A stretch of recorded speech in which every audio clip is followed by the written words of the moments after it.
I'm Ole Jorgenson. We'll do intros in a minute. We're going to move pretty fast because we've got a lot to cover, and we want to engage you as much as we can. But why are you? Who are you, and why are you here? We're curious. We've talked to a few of you. Assuming many of you are middle school science teachers. 5th grade? Anybody? 6th? 7th? 8th? Excellent. That's the majority. Anybody who's not a middle school teacher? Okay. Yeah, you're a freelance. Say what you do. I'm a curriculum writer. Yeah. I write STEM lessons for STEM students for George University, and I also write STEM lessons for K-5 3D printing. Nice, which is exciting. Yeah, we've got things to talk about with you too. Welcome. Any administrators in the group? Nobody from the dark side? One. Okay. All right, I am too. It's all right. We'll get along. Stay up in the front. Keep your eyes down. Nobody gets hurt. It's good. Welcome. So, well, can we jump right into it then, Rick? Yeah, excellent. Go with the big idea. So we wanted to start with making sure that there are some common understandings and there's some beliefs that we hold with regard to everything that we do. And I think, I hope that these will resonate with you as well with regard to how students learn. And so we know that doing the science, we're not just learning about science, we're actually doing science. And so it's about asking questions, seeking answers, questioning those answers, and moving forward with those things. But also it's about connecting the data and the activities to the students' understanding of the world around them and how they fit into that world. It's about rewriting their schema or their understanding of their place in this world in which they live. And so that's the big idea in everything that we're talking about today and everything that we wrote in the book. A few takeaways, and the takeaways are actually posted over here as well. So a big part of making thinking visible and all of the work that's been going on with that. You'll see prompts in all the activities and all the materials with regards to how to actually pull that out of students and develop that in the classroom, as well as connecting the data and the activities to personal understanding and reframing that. You can do this. This is not some sort of black box or magic or mystical process. It is work. And so the book, as we will talk about it today, and a couple of features of the book, particularly the new updates we've put into all of the activities, we're not saying that the book is a curriculum, but it has samples of how you can take tried and true activities that you've used that have worked well for your students in building understanding and adjust them and enhance them with next generation standards, Common Core, literacy integrations, wherever your district is or your state is on all of those pieces. And so we wrote the activities not as, again, as a curriculum, but as an example for you to start in that process and then continue your own work beyond that. And then the fact that our students do depend on us. We are in the trenches. We're the ones that are going to make a difference. And so we can talk about policy, we can talk about all those other things going on outside, but it's what's happening between you and your students in your classroom that's going to make the difference. Every student deserves the right to experience school as a place where it's safe to take risks and learn by asking questions, but also by questioning any answers that are given. And we're going to talk a little bit about that today in the argumentation and discussion section. We have those pieces in the activities as well. So, Ole. All right. So when we wrote this book, we were, all of us, all four of the authors, Jackie's not here today, we're working in Mesa, Arizona, which is one of the districts along with Highline and Alexandria and Anchorage back in the early 70s that started experimenting with having kids do science with these, what became science units. And we were doing some pretty extraordinary things in K through 6 elementary schools in our district. 50 elementary schools, not a science book or worksheet to be seen.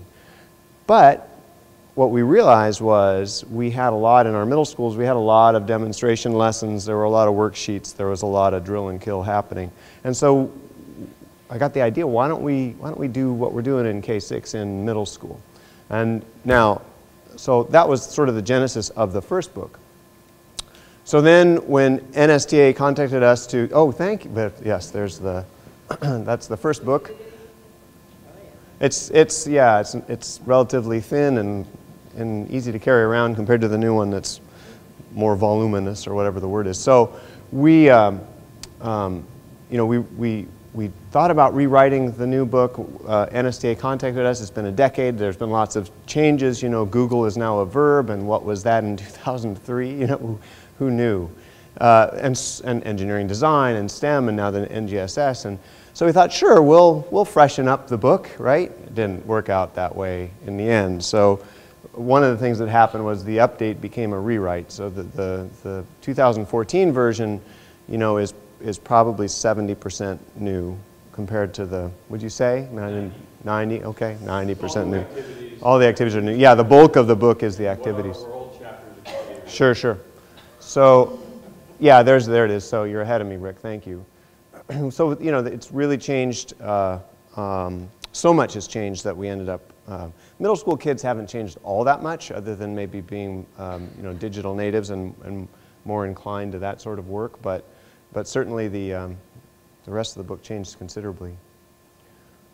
STEM and engineering, you know, those of us who saw the, Vicki worked on the NGSS, and so it wasn't a surprise to her, but when I was flipping through the framework in the NGSS and I didn't see inquiry anywhere, it was rather surprising to me. So, you know, that's one of the shifts that we see. Although you'll still find inquiry in our book, we held on to it because we still think that questioning answers and that work is really important.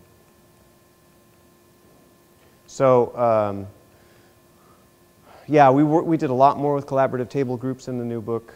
Rick's going to talk about argumentation, more on flexibility, and I think in Massachusetts that's going to be important if the changes happen that we're hearing about. We expanded differentiation considerably from a paragraph to a couple of pages and incorporated that into every activity. STEM-D is kind of on its way out. I think they're calling it STEAM now in most places, but that's STEM and design, and now it's STEAM. But we brought that into the book. I think that change happened from the start of writing the rewrite to the end of writing the rewrite. STEM-D became STEAM. I mean, things are changing so fast. We look a lot, we found some really good information for you on the engineering design process so that you can use our book and some models to, I think, in really straightforward, simple ways, move through the process and understand it if you're not familiar with engineering or engineering design. I'm really proud of that part of the book. We talk a little bit about engineering design fair. My school did its first one last week, and it was an absolute, you've got kids doing 100% of the work. Parents are not involved at all, and the kids loved it. The parents were thrilled. Yeah, amen. If you're parents, you get it. But that was an extraordinary success for us. We worked harder on assessment in the new book.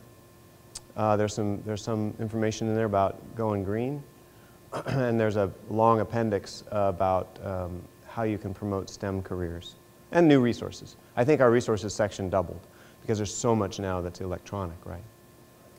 So that's some of the overviews in terms of what's changed.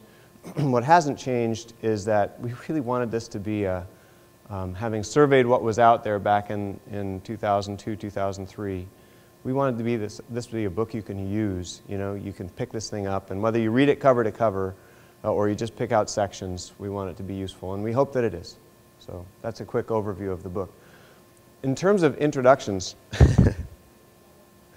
it's like a, so by way of admission, let me just full disclosure, I am not a science teacher. So I was running this extraordinary, I mean, I had science, social sciences and science and world languages and sex education and driver's education. I was responsible for all this stuff, right? But science was the thing in Mesa. I mean, it was really what the district was very proud of. So I had to learn all about science, and fortunately I had, Vicki wasn't there at the time, but she was there. How many years were you in the, yeah, 9 years, right? So I had Rick and Jackie. I had these extraordinary science teachers, master teachers who were training 3,500 teachers a year, how to use the kits. Every elementary teacher came for training every year. It was really an amazing thing. And when I started thinking about, well, we can do this in middle school, I had to lean on, if you can't read that, I can't smell a, I should edit, I can't smell a darn thing, okay? So this is sort of how I felt leading this extraordinary science program. and I didn't have a background in science. So I'll say that. So I'm primarily the writer. I've learned a lot from my co-authors who are the science people, but as we work today, you're going to hear a lot more from them than me, and that's why. But I am, again, my name's Ole Jorgenson. I'm currently an administrator in an independent school, private school. Before that, I worked in Mesa with these folks, and I worked at several international schools, and I was always a middle school teacher, and I love middle school, so that's my thing. Introductions, you guys? I recently retired last May from Mesa Public Schools in education full-time, and I'm semi-retired now doing some professional development consulting, and worked the last 5 years of my experience in Mesa Public Schools was working with middle through high school teachers as the curriculum person in science, and working with professional development and doing observations and helping teachers just kind of beef up their science instruction and knowing about best practices, because sometimes when you're in the classroom you're so focused on everything, it's really hard to get out and do all those searches about best practices, and so that was one of the things I was trying to do with them. I'm also on the board for NSTA. I am District 14 Director, which is Arizona, Colorado, Utah. Are any of those people in here? Oh, sad, okay. And then I'm on the NSTA board, which is also the National Science Education Leadership Association. And I just want to say that all of you here, the fact that you're at NSTA, and maybe many of your colleagues didn't want to come or didn't choose to come, you are leaders in science. And so we would encourage you to check out our NSTA organization. And that's, I covered basically the same region, Oklahoma, Texas. Am I getting any of those people? Yay, okay. And then South America as well, so besides the Arizona four corner states. So anyway, I'm excited that you're here, and hope that you get everything that you are hoping for out of this session.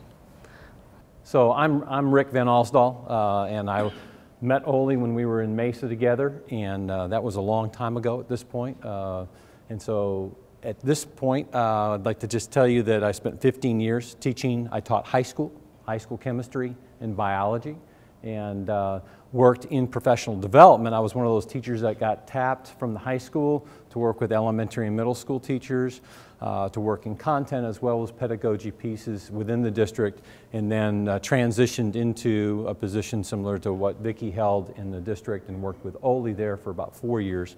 From there, I moved into higher education and administration. I want to say that I am blessed now to have left my administrative career behind, and I'm back to teaching, which I'm really excited about. Although I'm not working with middle school students anymore, I'm working with people who want to become middle school teachers or high school teachers or elementary teachers. And I'm also working with people in their graduate program. So I run a doctoral program in assessment learning and school improvement at Middle Tennessee State University, but it's my pleasure to be here. So, and then Jackie, our person who couldn't be here, spent more than 30 years, and I don't think I should say any longer than that, but Jackie's an ace. She was a presidential awardee. She's a 5th grade classroom teacher. She also worked as a basic skills specialist, and so that's, again, she brings a lot of the ELA background as well as math background to this program and this project. And so when I contacted Jackie via email, I said, you know, send me a picture so people actually know. And so she sent me a picture, and this was the picture she sent. And she said, you know, it really doesn't make any sense to show a picture of me because I'm not there, and it really doesn't matter what I look like anyway.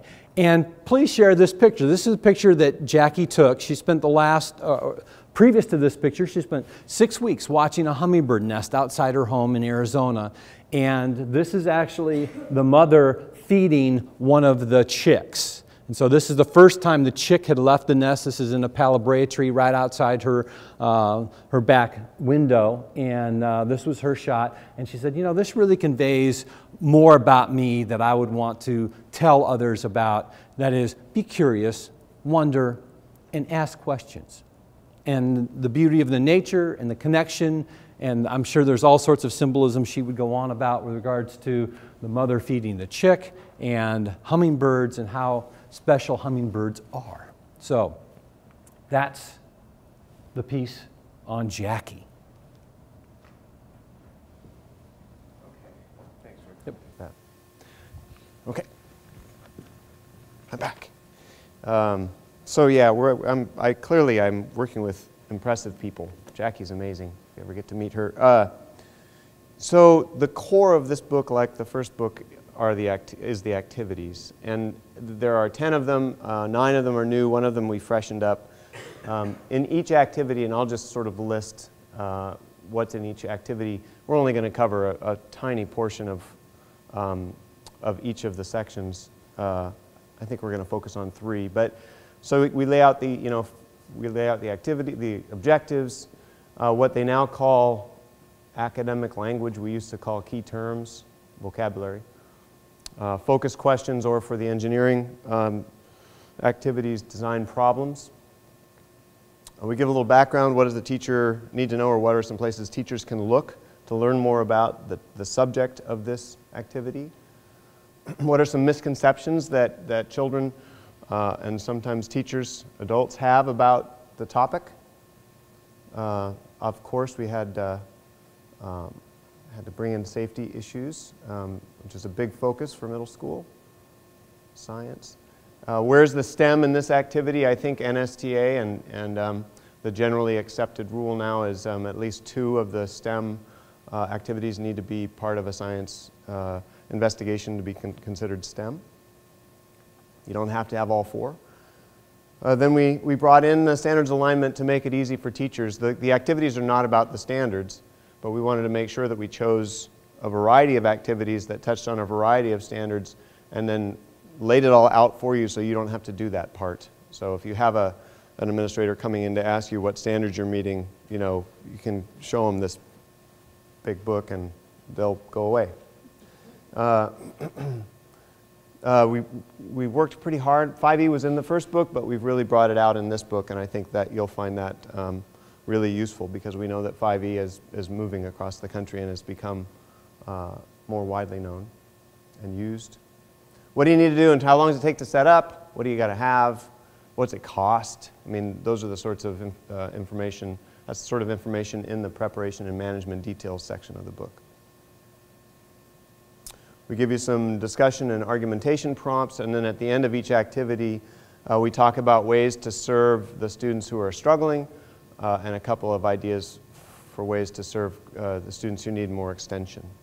So that's in each activity. Rick, you going to talk about the sections? For those that have just come in, and for you, there is a QR code up around, and so if you want to scan that, that will give you a link to a 41-page preview. It has one of the activities beginning to end, as well as a lot of the preparatory material there.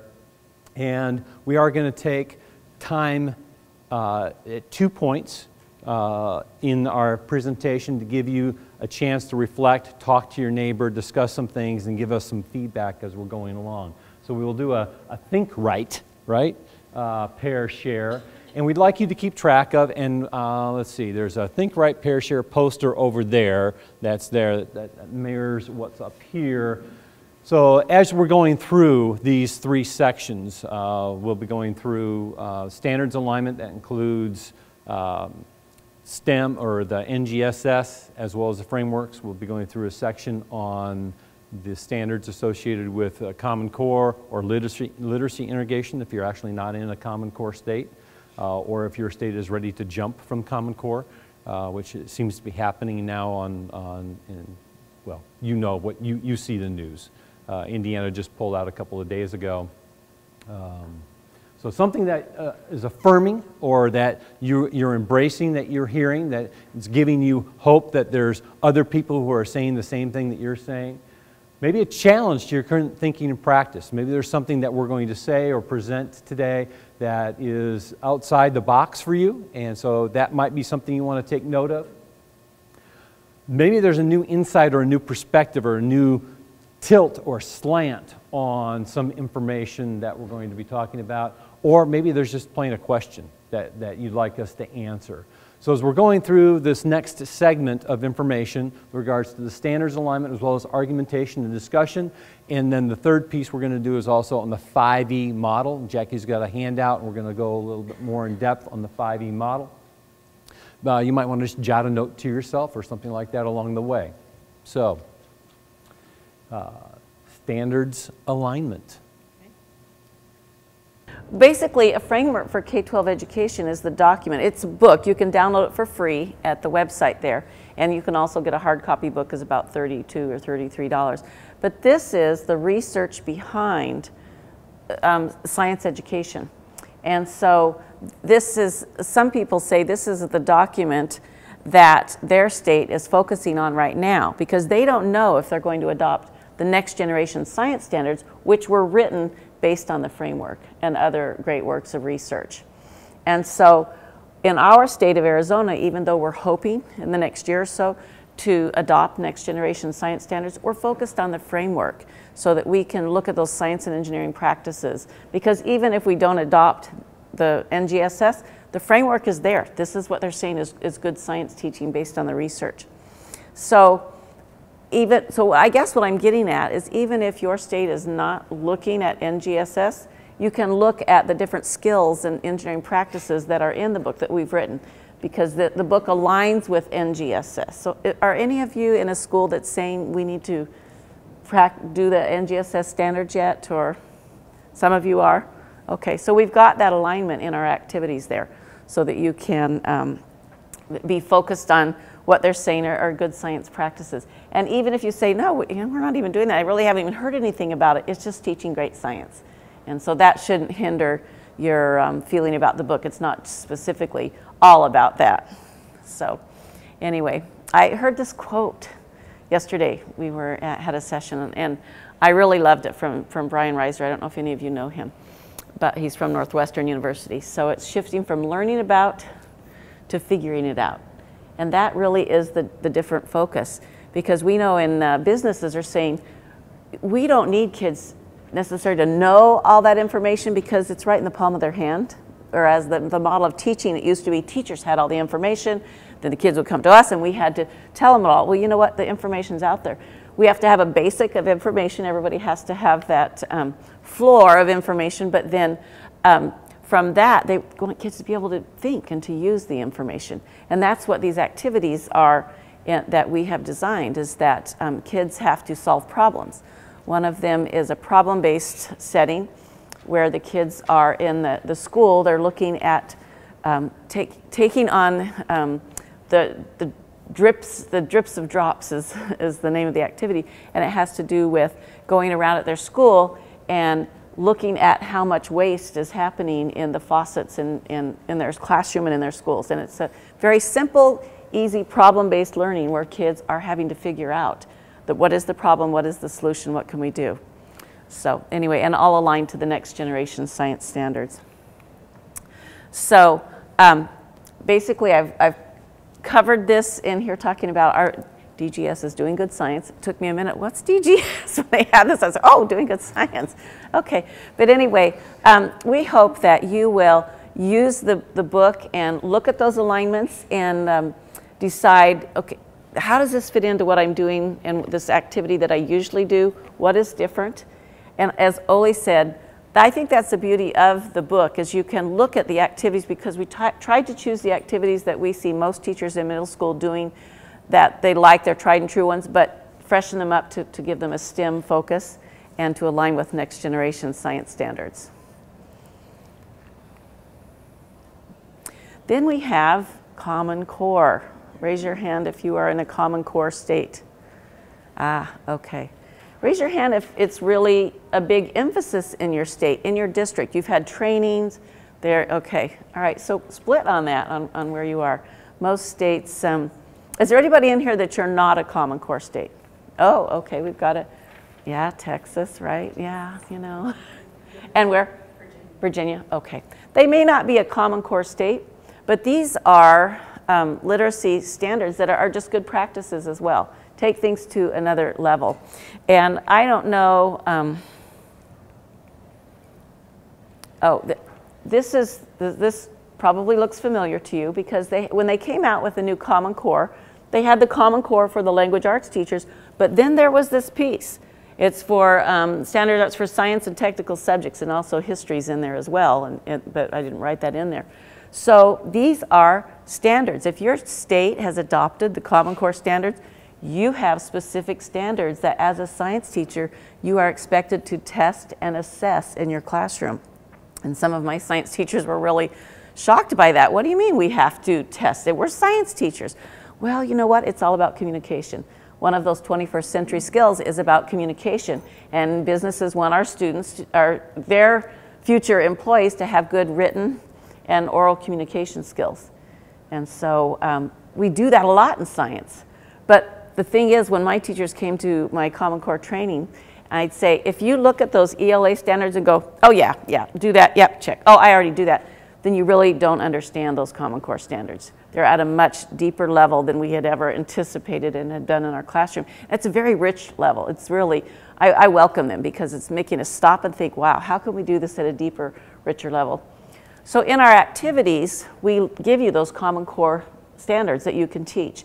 Not every activity writes them all in the activity, but they say these are the ones that you could teach to, so you can look at them and decide, well, you know what, I think these would be good to focus on. So let me show you this in the book. You can just kind of see we've laid out science and engineering practices, NGS standards. We have disciplinary core ideas, all these standards here that this activity teaches to, and cross-cutting concepts. And then it'll say tying it to the ELA standards. So you can go through there, and there might be 3 or 4 ELA standards that this activity could possibly meet. You would need to go through and say, oh, you know what, I think I'm going to focus on this one. Or, you know what, these 2 would be really great to focus on in this lesson and bring that out more.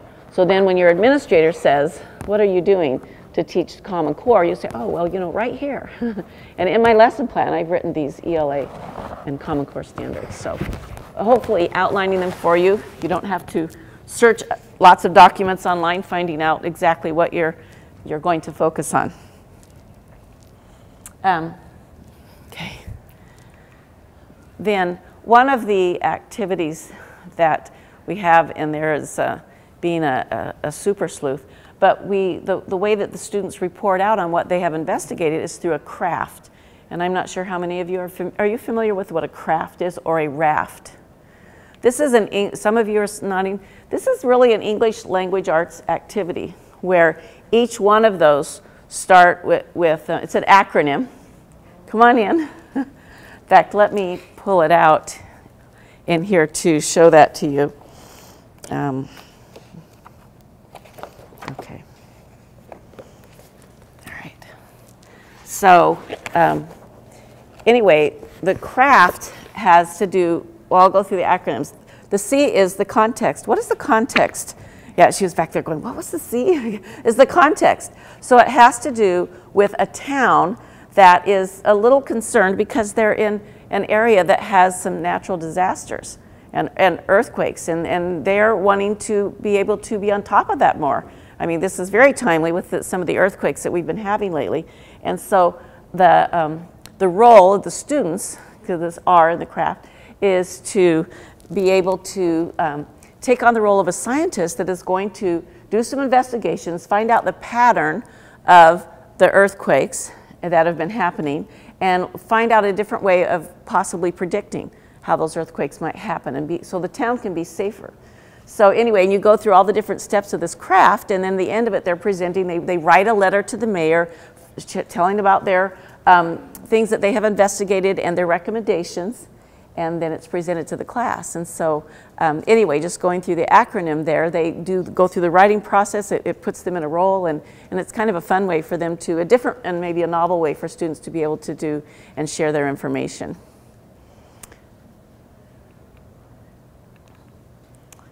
Okay, we're going to switch gears here. We're moving quite fast, but. So how many of you have already been changing your practice to engage students more in discourse and dialogue in your classrooms? Okay, what are some strategies that you found that have been working for you? Go ahead and speak out in your teacher voice. Small group work, visiting each group, asking for feedback. Okay, so in the small groups, asking for feedback. Yeah. So how does How have you found that to work, and are there some questions or some things you need to set students up to do that? Well, certainly to set them up with good leading questions so that they're not too far astray. The argumentation piece is the dynamics between them. Okay. The answer to come up with one set of answers for the leading questions. Okay. And how to balance their different thoughts and personalities. Yeah. Thoughts and personalities. We're in middle school, right? And so those do come out quite a bit with our students when we give them a chance to engage in discussion and argumentation. But again, setting some boundaries with regard to how are we going to engage one another? What does it mean to argue in a scientific or civil or professional sense? What does that argumentation look like? It's different than, say, arguing over the call at second base, on the playground or in a pickup game in the neighborhood. But there are some... Pardon? Or arguing with dad. Or arguing with dad, yes. And so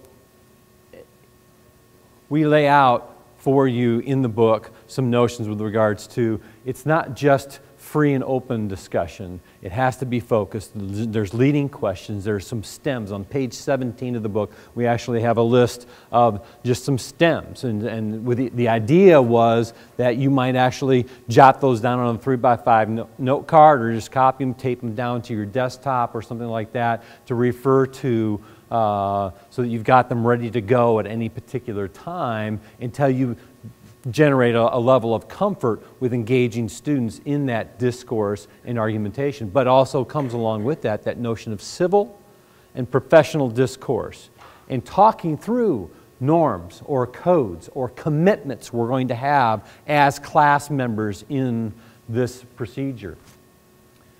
That this discussion is not about he or she or you or I did it better than you or you did it better than me. It's really focused on data, procedures, experiences that they had, also the assumptions and or inferences that might be being made. So that's a huge piece for our middle school students to be pushing back into this notion of claims and evidence. Here's your claim, where's your evidence? Can you articulate that connection? And is that articulation an inference, or is it simply a summation of the data that's present? And what does that mean as we go through the activities? Again, the list of prompts of our initial stages. And then we also talk about, and we have in many of the activities, ways to display class data. And that's been for us a huge shift from individual groups working in teams and simply working on, filling out the lab report or writing their individual lab report. Now we're talking about how do we gather class sets of data, and then how do we engage in that conversation about what seem to be the patterns or trends. Are there outliers? Within that discussion then comes a matter of giving them time to reflect in writing. Another common theme you'll see throughout all the activities is pushing students to write first. Again, with that notion of writing first activates the thinking level, the analytical process. If we have to actually take notions that we have and try to craft sentences or words or bullet statements first, then we can move a little more easily through that discussion and argumentation phase. They are able to articulate their ideas. This is a huge piece with regards to vocabulary and academic language. This is another opportunity for students to use word walls or to engage with word walls or the vocabulary or the academic language to help present that. In that analysis of the classroom data, then, we also ask you as the instructional leader in the classroom, the facilitator, to have students reflect on where there are challenges or discontinuities in the collecting of data. So if a group had trouble maybe it was counting the stripes on the seed, because one of our activities is the classic striped sunflower seed activity, and then developing the physiograph and looking at the variation of those stripes on the seeds. What are some of the challenges associated with it? Those are real. When we step from the world of textbooks and learning about science to actually doing science, it gets messy very fast. And so engaging with students in that discussion, dialogue, argumentation phase of what do we really know and how do we know that? Those are elements that are built into each one of these activities. And it also is an opportunity for you to kind of maybe step out of the comfort zone of a tried and true, here's the lab, it always works, it always gives us precise data, it works right on spot. Well, how many of you have done labs where the data came out so askew, you wonder if there was any natural law that existed? Okay, so that's the opportunity to jump into the world of science. The messiness. That in order to really know something, we have to do class sets of data. We might even have to do multiple class sets of data. So if you're in a middle school that's departmentalized, you might have 4 classes of science, and you might actually have representations of that data across 4 classes. And actually start to work with those larger sets of data. That's where we start to really see those patterns start to emerge. But that's the wonder and the beauty of this. And then the problems of analyzing the data. Sometimes our own little group set of data doesn't give us that pattern.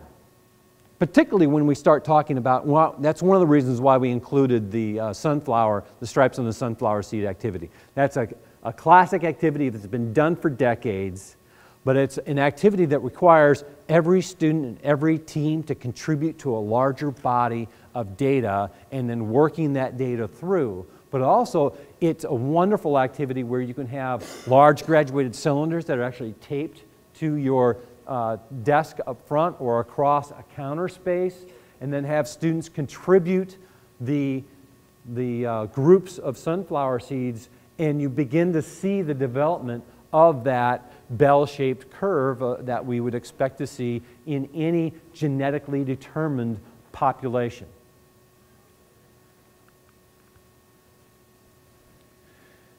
So you've heard a little bit from Vicki with regards to the frameworks and NGSS. You've heard a little bit from Vicki with regards to integration of literacy and Common Core state standards. I've mentioned just a little introductory piece with regards to argumentation and discussion in the classroom. We'd like to give you about, where are we at on time, Chief? You've got the road schedule. Okay. 2.5 minutes. All right. So 2.5 minutes. We'd like you to think for 1 minute. We'll give you that marker. Think and write to yourself. Find a scrap of paper or something there. Jot a few notes to yourself on something that is an affirmation, or you can do a challenge, or you could do a new insight, or you could write a question. 1 minute to write, and then 1 minute to talk to a person who's next to you. Go.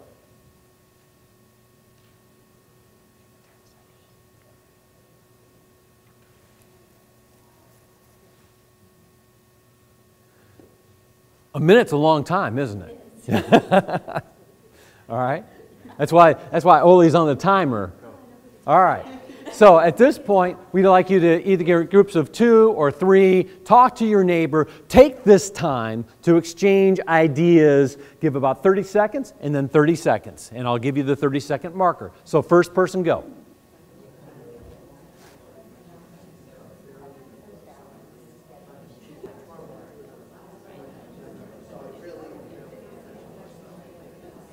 All right. Switch roles. Next person.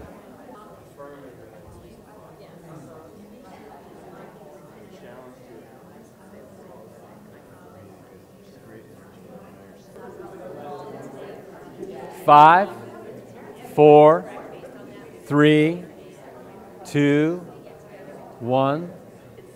I'd like to bring it back. Bring your conversation to a close. Finish the sentence, not the paragraph, please.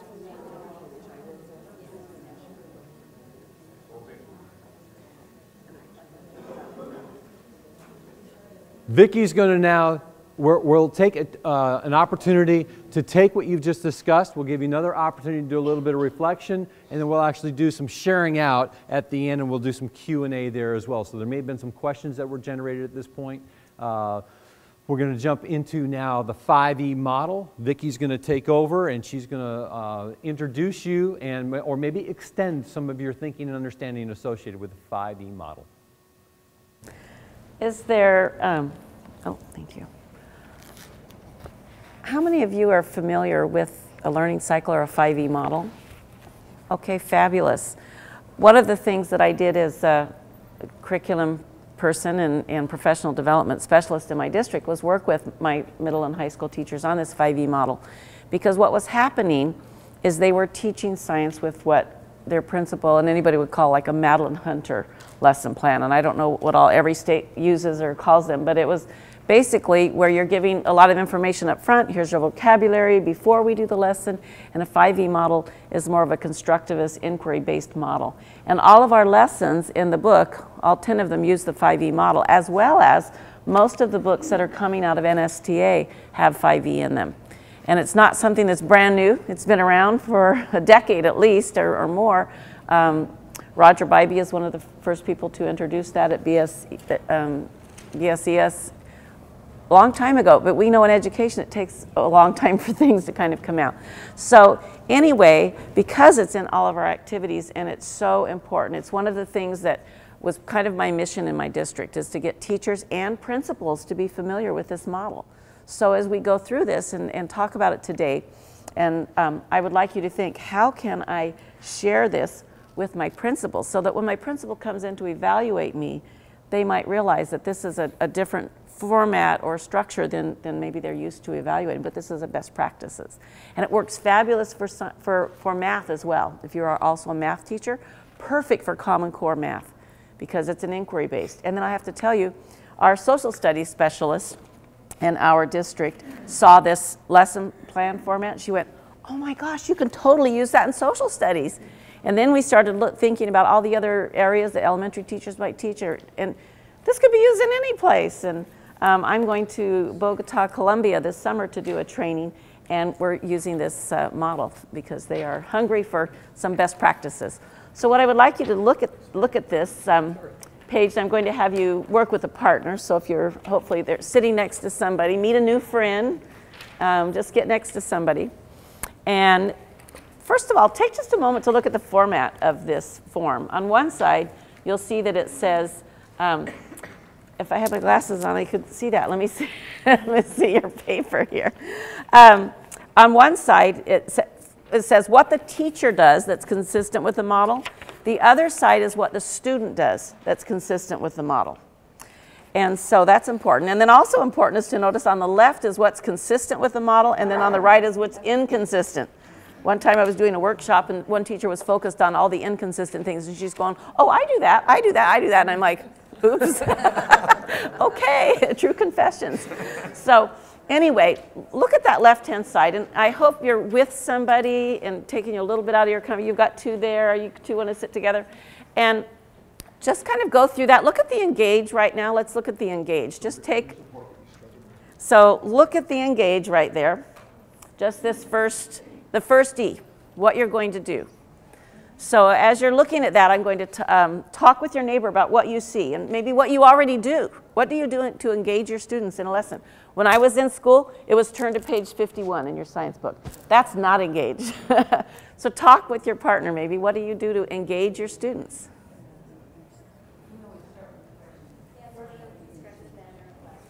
Okay.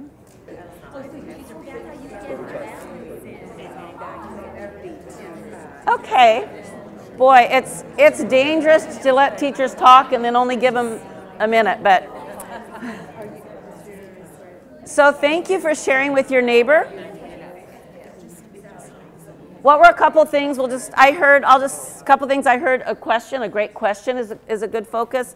A discrepant event is a great way to get attention.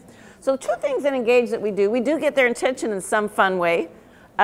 One time when I was teaching about plants, somebody had brought me a peanut plant from Georgia, which I'd never seen in Arizona. I brought that in, and those kids were totally enthralled with seeing a peanut plant. That was, yeah, just stick it up. The other really important part of Engage is addressing student misconceptions. What do they know and not know?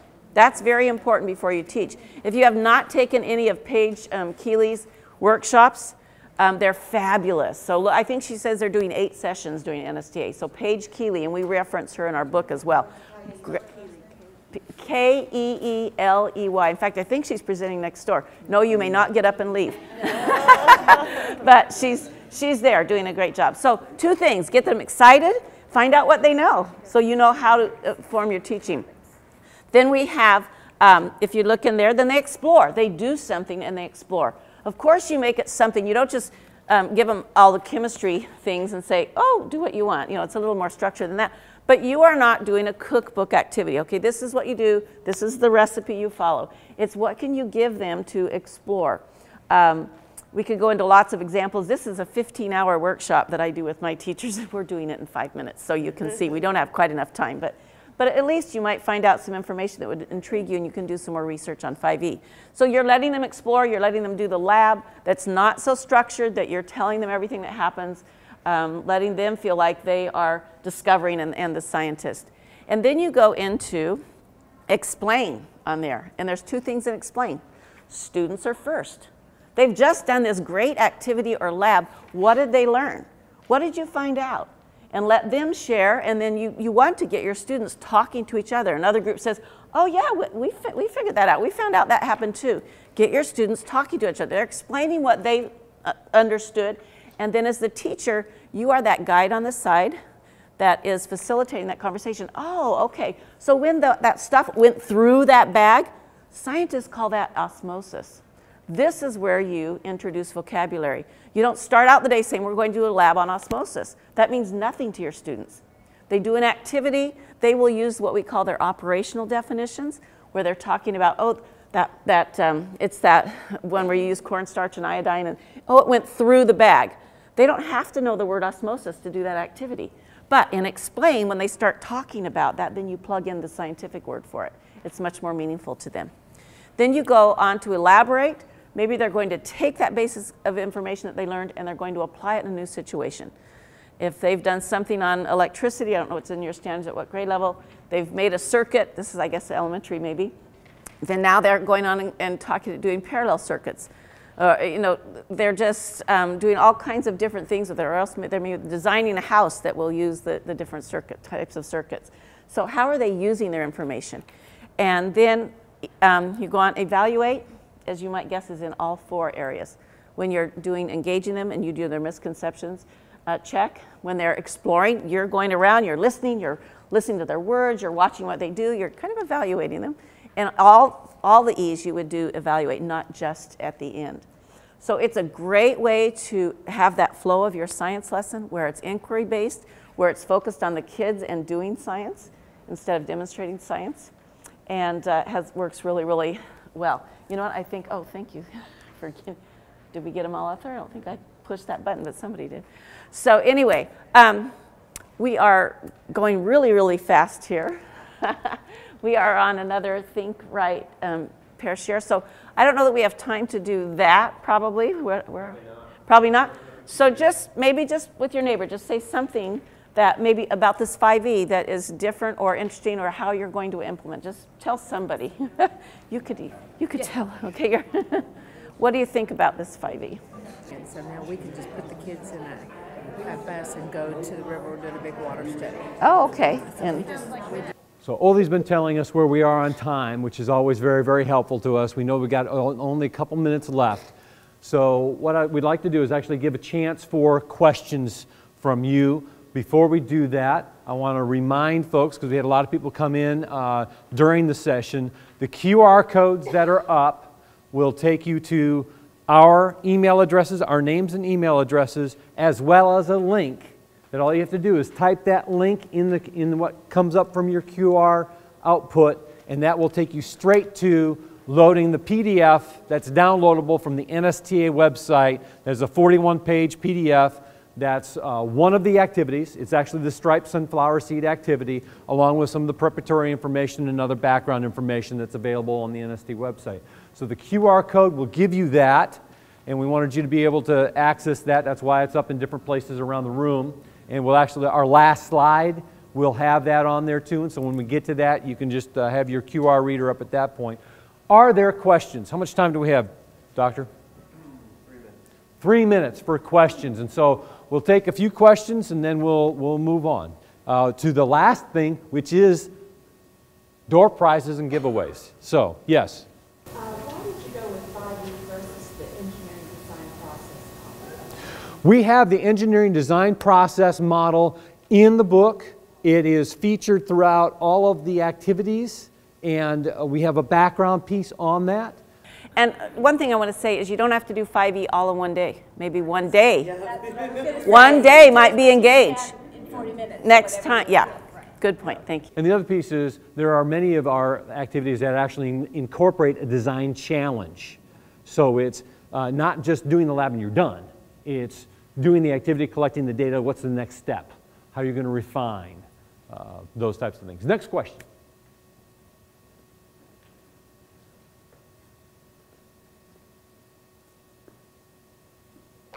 I'm a professional educator. I'm very comfortable with the wait time. One more question. Yes? Are there any earth science activities? There are. So we have it broken out. We did a balance of there's engineering as well as science activities, design process activities.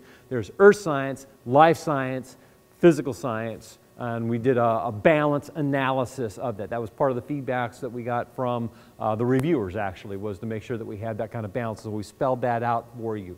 So yes, there's earth science as well as all the other activities. With that, I'm going to wrap at this point, but, and it was interesting, when I walked in this morning, I was all ready to put little note cards underneath your chairs. And then as you look at the chairs, you'll observe that you can see right through them.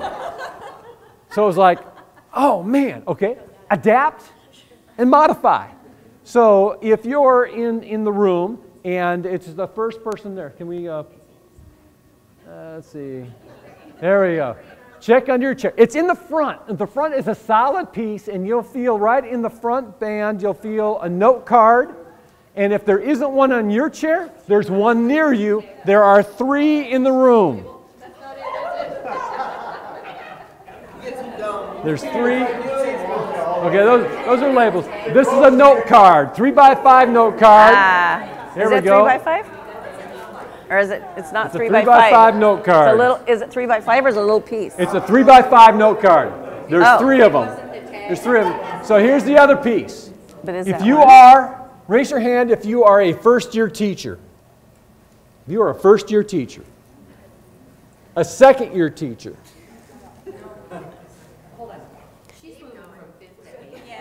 Oh, All right. 5th to 8th. Who's moving to a new grade level this year?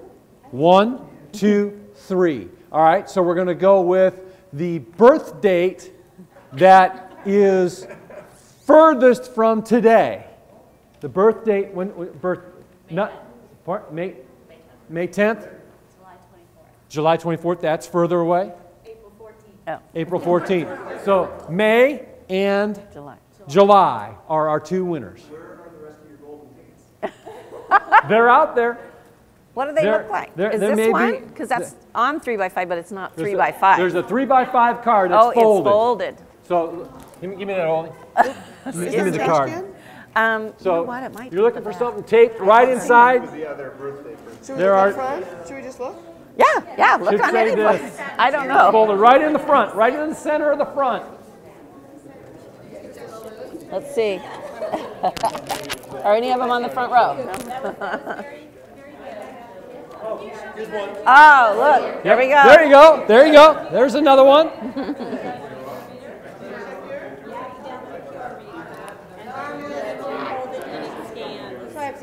So there must be one more out there. I don't know. There's your right there.